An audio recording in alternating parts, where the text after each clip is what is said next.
Bonjour et bienvenue dans ce point de bourse du 29 novembre 2022. Je rappelle que les informations et analyses données sur cette chaîne sont données à titre indicatif et ne peuvent pas être considérées comme un conseil en investissement. L'investissement boursier est risqué et vous êtes responsable de tous les investissements que vous faites. Alors avant de commencer avec les actions et les indices, on va regarder un peu les matières premières parce que c'est ça qui impacte pas mal en ce moment les marchés. On l'a vu dernièrement, hein, dans une vidéo, la hausse des prix des matières premières qui a été énorme en 2022, ce qui a créé de l'inflation.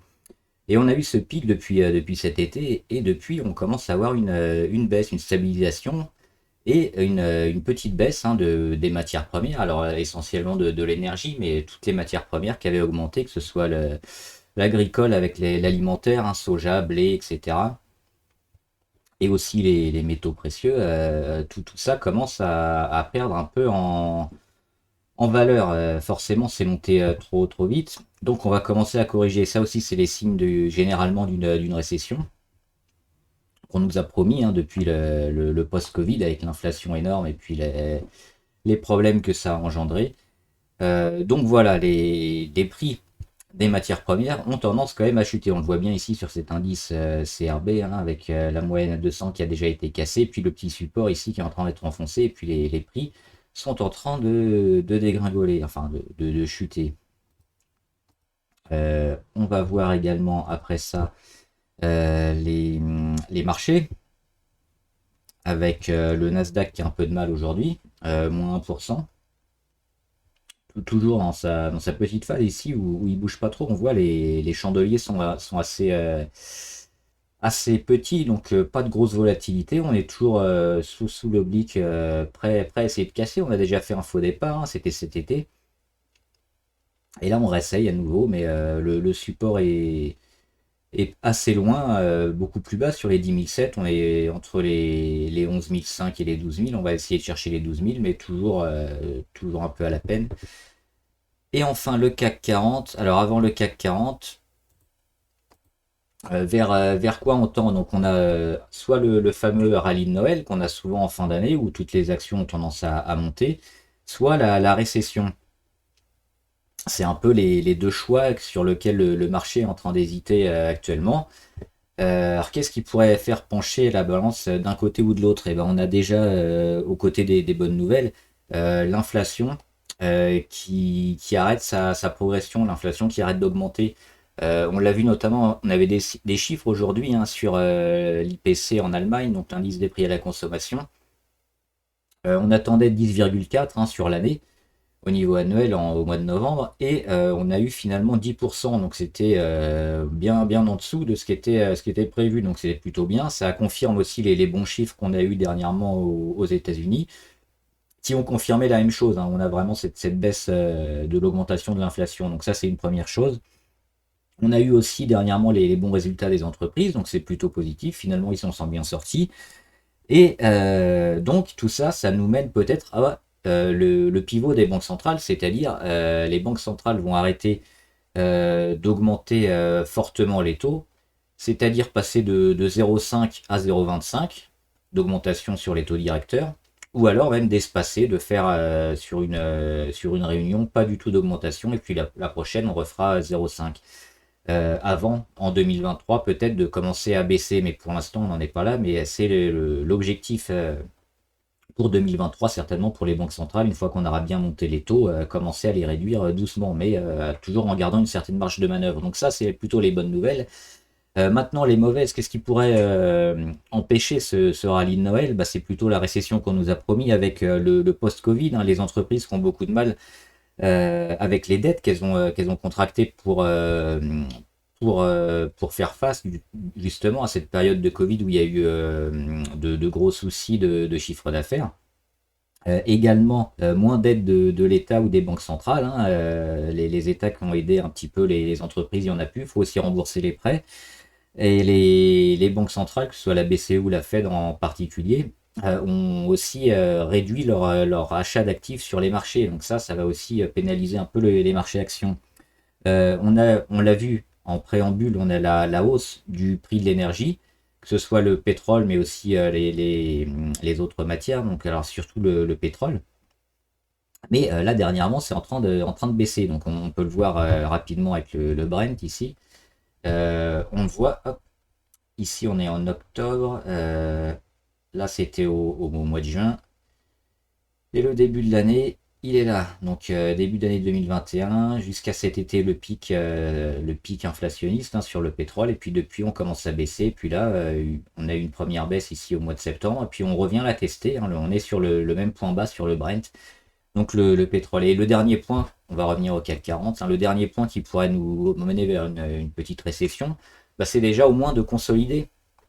Parce que là, on est monté très haut, très vite aussi, quasiment en ligne droite. Donc même dans un marché sain, il faudrait consolider un minimum. Donc revenir probablement ici, hein, sur les 6003 environ, pour consolider le marché, puis voir après si on repart ou si on va chercher un peu plus bas. Mais c'est probablement un scénario qui va être joué par le marché. Pour l'instant, on est entre deux, hein. Il n'y a pas de consolidation en vue, même si au niveau indicateur, on est un peu haut. On le voit au niveau MACD et RSI, ça demande une petite correction.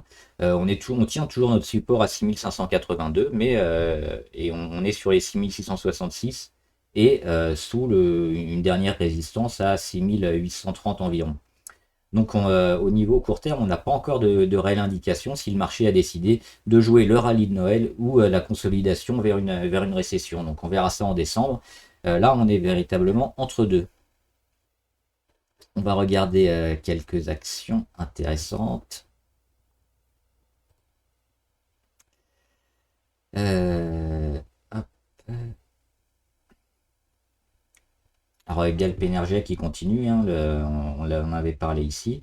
Le secteur de l'énergie toujours plutôt intéressant, mais on l'a vu hein, avec le prix du pétrole qui commence à baisser. Tout ce qui était un peu secteur de l'énergie avait monté, et là ça va commencer à soit consolider, soit un petit peu baisser par rapport à d'autres, ceux qui sont pas leaders de secteur, qui sont pas les mieux lotis niveau chiffres, vont peut-être commencer à avoir un peu plus de mal. Donc d'où l'intérêt de sélectionner au mieux ces actions. Et on voit Galp Energia, elle est plutôt très bien orientée hein, après avoir cassé, fait déjà des premières petites pauses hein, sur la moyenne à 20 jours et continue. Donc toujours très favorable. Oui, l'action dont je voulais vous parler la dernière fois, c'est ça, c'est Manchester United. Pourquoi? Parce qu'il y a alors pas parce que Ronaldo a décidé de partir, hein, c'est autre chose, c'est parce que les propriétaires, c'est la famille Glazer, je crois.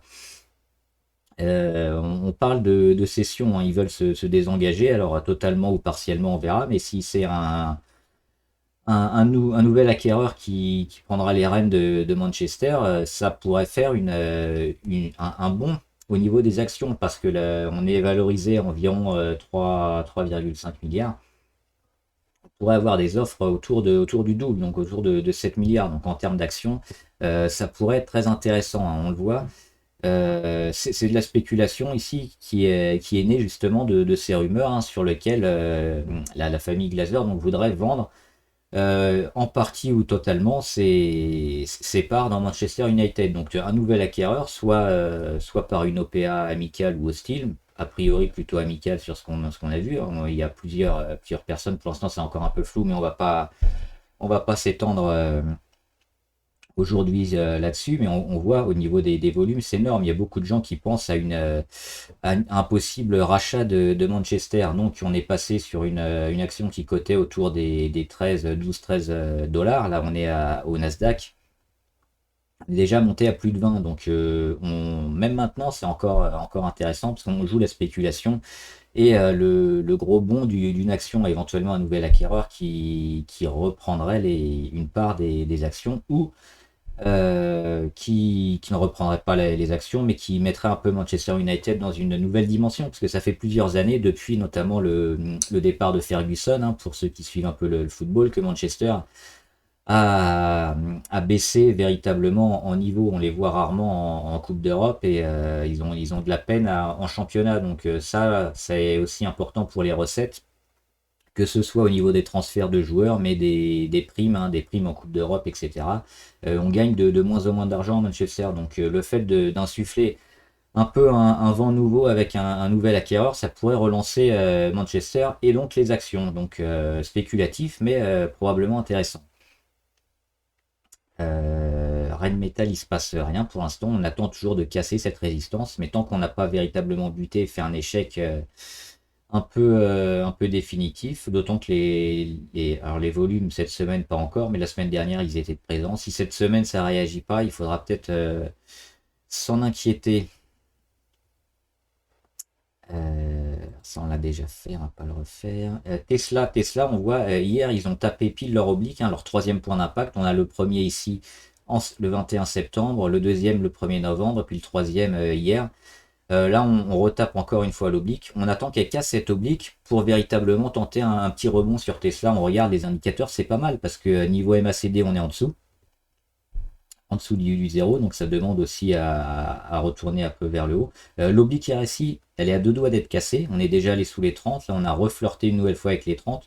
On est sur un support, hein, le support ici des 180, qui avait été bien travaillé, hein, en 2021. Donc on est venu l'enfoncer un petit peu dans l'excès et puis là on se rattrape un peu à ce support. On va tenter de casser l'oblique de fin d'hémorragie et puis d'initier un rebond. Donc, probablement dans la semaine, oui, peut-être se placer sur Tesla pour tenter à minima un petit rebond technique, ça pourrait être intéressant. Urban Outfitter, je vous en ai parlé quand elle a cassé ici son oblique du canal baissier, elle continue de progresser, elle a annoncé des résultats qui étaient très intéressants. Elle devrait lancer une belle séquence, d'autant qu'on a une phase de retournement ici qui est en train de s'opérer. On le voit avec toutes les moyennes mobiles qui sont en train de se relancer à la hausse. Et on n'est pas loin au niveau du RSI de passer sur les 70. Donc encore des belles journées avec des gros pourcentages peut-être en perspective. Donc très intéressante pour tout le mois de décembre. Urban Outfitter. Il y avait encore 2-3 actions qu'on va faire rapidement sur le portefeuille.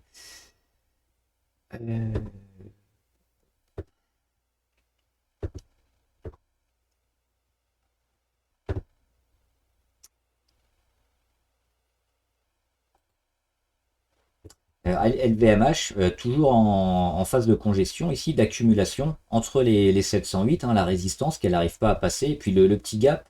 Est-ce qu'il a été comblé le gap? Oui, il a été comblé ici le 22 novembre, on est descendu à 687,4, donc oui, il a été comblé ici, donc le 22, hop, on va pouvoir l'enlever. Le gap est comblé, mais toujours un peu comprimé entre deux, donc mais si on dézoome, on voit que c'est largement positif. On a pareil une phase de retournement, hein, sur la valeur. Faudra à nouveau casser les 708 pour relancer la machine sur le luxe.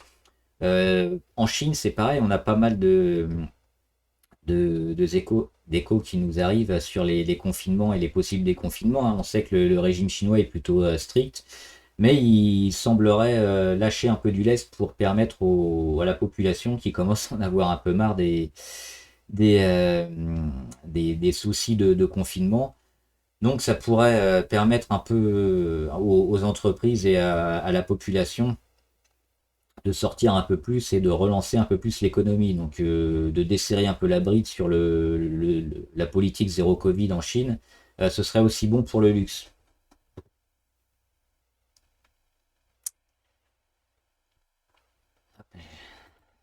Bon sens.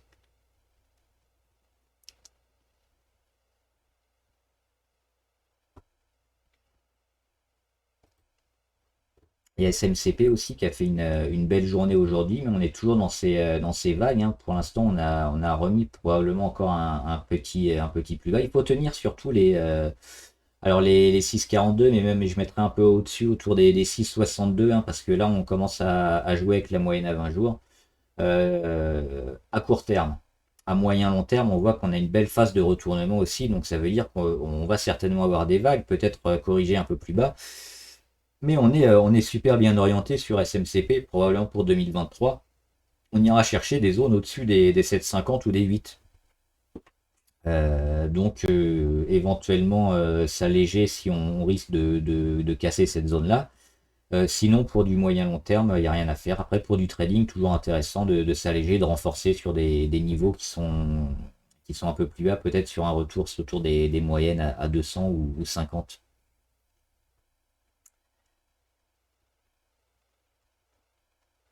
Et on va faire rapidement quelques valeurs abonnées. Alors, APA Corp. Court terme, on voit qu'il y a une belle phase de correction, hein, presque de consolidation qui est en train de se mettre en place. Maintenant, si on dézoome, on voit qu'on est toujours plutôt favorable. Donc ça dépend si on est rentré ou pas dessus. Si on n'est pas encore dessus, on ira certainement chercher une zone ici sur les moyennes, autour des 39-40, voire peut-être sur les 35, hein. Si on casse les 35, on a une zone entre 30 et 35 qui sera certainement rachetée une première fois, sauf si on revient buter en dessous. Mais là, à court terme, on voit niveau MACD, on est largement au-dessus, on est en inversion de tendance, donc on va un peu piquer vers le bas, et puis on a cette oblique ici de court terme de correction qui nous indique que le titre est en consolidation, donc consolidation court terme, mais à moyen terme, on est toujours plutôt bien orienté. Bank of Montréal, j'en avais parlé en commentaire, c'est négatif, et on voit ces moyennes, et surtout la moyenne à 200 ici en rose, qui monte, qui s'aplatit, et qui commence à aller vers le bas. Et le cours des prix qui vient tester la moyenne à 200 une première fois ici, un échec, une deuxième fois juste en dessous ici au mois d'août, échec, et une troisième fois au mois de novembre, échec. Donc ça c'est très mauvais. Euh, Quand on n'arrive pas comme ça à repasser au-dessus des moyennes les plus importantes. Compliqué pour Bank of Montréal. BlackRock. BlackRock c'est mieux parce qu'elle était dans un canal baissier qu'elle a réussi à casser, donc faux départ au mois d'août, et puis là elle a réussi à casser. Alors elle met un petit gap ici, il y aura peut-être un peu de zigzag et de correction, mais elle a fait le plus dur en stoppant son canal baissier, donc on pourrait peut-être l'avoir à un prix plutôt mieux, plutôt meilleur, je sais pas si c'est français, un meilleur prix ici sur les 665. Ça risque de corriger un petit peu, mais elle a probablement fini sa grosse correction. DHT Holding. Alors, belle figure, on le voit comme ça, on a des moyennes plates ici, et puis après on a une explosion. Donc une première mèche qui vient chercher les 9,27, une deuxième ici autour des, on va la noter, autour des 10,50. A priori, il n'y a pas de signaux négatifs, hein. Même si à court terme, toujours, on a une inversion de tendance là niveau MACD, on aura certainement recherché les 9,27 ou un peu moins avant de continuer à les chercher, mais on est très bien orienté, ça c'est un genre de graphique intéressant. Maintenant, les pointes qu'on peut avoir, plus on en a, plus on se rapproche de la fin. Donc là, on est juste à la deuxième. On peut s'attendre à une continuation de la tendance sur ce genre d'action, mais à court terme, on va avoir une petite correction.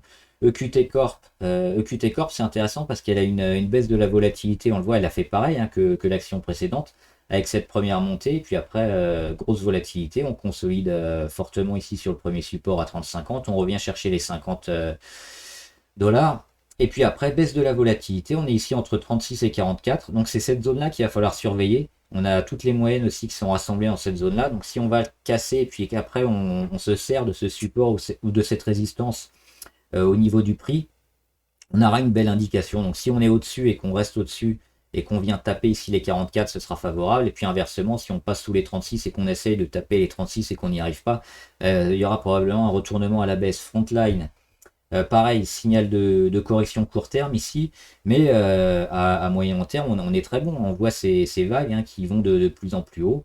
Donc toujours très intéressant. On pourra avoir certainement un prix intéressant autour des 10 dollars ici pour une grosse correction et puis une continuation du mouvement haussier.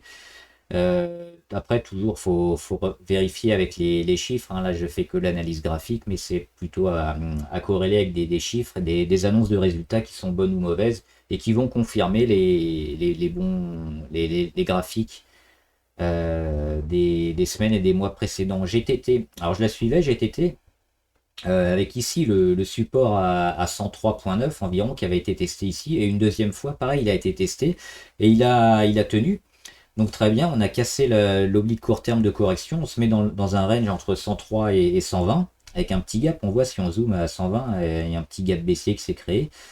Ça ressemble un peu à Red Metal, hein. Donc plutôt favorable parce qu'on a une belle montée de l'action. Ensuite, on a une correction sur la moyenne à 200, et puis une phase d'accumulation ici sur la moyenne qui est à peu près toujours ascendante. Ce genre de config, c'est plutôt sain, c'est plutôt correct, et puis on s'attend à ce que ça vienne casser vers le haut et continuer après gentiment. Alors certainement pas aussi fort que ce qu'on a eu précédemment sur l'année en cours, l'année passée, mais on devrait pouvoir bien fonctionner. Et ce qu'on surveille, c'est ces niveaux-là, hein, les 104, 106 à pas casser, et sinon on sera plutôt favorable. InPost, je l'ai déjà fait, toujours favorable aussi. Il y a une phase de retournement qui est en train de se créer sur InPost. Et une grosse phase d'accumulation qui a duré plusieurs mois. Donc ça devrait être, à mon avis, moi je suis actionnaire, hein, pour 2023, on devrait être bien au-dessus des 8. A priori, call, une phase de correction à court terme qui a été annihilée au mois d'août. Une phase de range d'accumulation entre les 25 et les 33. Donc si on veut rentrer, plutôt essayer de jouer le plus bas du range, hein, sur les 25. Ou alors sur signal, hein, de cassure un peu des 33, mais corrélé aussi avec d'autres indicateurs, par exemple des volumes ou une news qui serait intéressante, parce que là on risque de faire un peu toujours du zigzag entre 25 et 33. Mais le plus dur a priori est passé, parce qu'on a bien tenu ici, on le voit, les 25, mais si on casse une nouvelle fois les 25 et qu'on n'arrive pas à tenir, il faudra partir, parce que ça sera très mauvais. Nordic American Tanker, on l'avait joué ici à cette période, si vous suivez les vidéos ici, c'était au printemps dernier je crois, en court terme. Elle était bien parce que bah, j'ai arrêté de la suivre après, mais on voit. D'ailleurs ça c'est pas à jour, il faudrait que je remette les lignes. On le voit ici, hein, phénomène de retournement qui s'est créé pendant cet été sur Nordic American Tanker. Et donc après, un classique, hein, on casse l'oblique de correction, on va chercher les moyennes, on recasse une nouvelle fois et puis on monte tout. Et puis après, on a un peu les vagues d'Elliott, hein, qui montent de plus en plus haut, avec les montées, les consolidations, les montées, les consolidations, toujours de plus en plus haut, on le voit. Là, ça se rapproche un peu les consos, donc attention, parce que c'est pas les mêmes montées de plus en plus fortes. Mais si on dézoome, on est pas mal. Donc peut-être un peu début 2023, ça va être ça, hein. Ça va être quid du prix à la fois du pétrole et des matières premières. Est-ce qu'on va commencer à corriger sérieusement? Et puis les entreprises qui ont eu un gros boom grâce au post-Covid et puis à l'envolée des prix, hein, de l'inflation et de l'envolée des prix des matières premières et de l'énergie. Est-ce qu'elles vont utiliser toute cette trésorerie de 2021-2022 pour changer de dimension? Donc c'est ça aussi qui va être intéressant parce que toutes les actions ne vont pas se valoir, et celles qui ont bien investi et qui seront les plus solides devraient s'en sortir le mieux. Donc à surveiller. Enfin UPS. UPS, moi j'aime pas trop parce que je vois des plus hauts de plus en plus bas ici sur 226, après 218, 207. Là on est sur les 183 et puis sur la moyenne à 200 on commence à buter, hein. C'est pas terrible. C'est pas terrible l'UPS. On regarde les moyennes, pareil c'est la 200 et puis toutes elles font une englobante. Ça monte, ça monte, ça monte, ça commence à se stabiliser et puis ça pique du nez vers le bas. Et quand on n'arrive pas à casser ça, généralement on va chercher les supports qui sont bien plus lointains. C'est-à-dire a priori le support des 151, il devrait être probablement testé. Et s'il lâche, on ira tester le support des 114 ici. Et enfin je voulais finir avec une action que je trouve très intéressante. Alors peut-être pas dès maintenant, mais moi je me suis déjà placé maintenant sur une petite ligne. Elle est cachée. Elle est là, Metabolic Explorer, c'est Metex. Donc j'en avais déjà parlé, c'était ici je crois au printemps dernier, puis elle n'avait pas cassé sa résistance ici à 5,85, donc on l'avait oublié. Pourquoi je vous en parle? Alors c'est une entreprise qui fait je crois des acides aminés à la fois l'industrie textile mais aussi alimentaire, des transformations chimiques, donc c'est plutôt intéressant. Et surtout, c'était il y a quelque temps une entreprise avec assez peu de chiffre d'affaires. Et récemment, elle a explosé. Elle est passée d'une catégorie un peu start-up à véritablement une entreprise qui brasse des millions.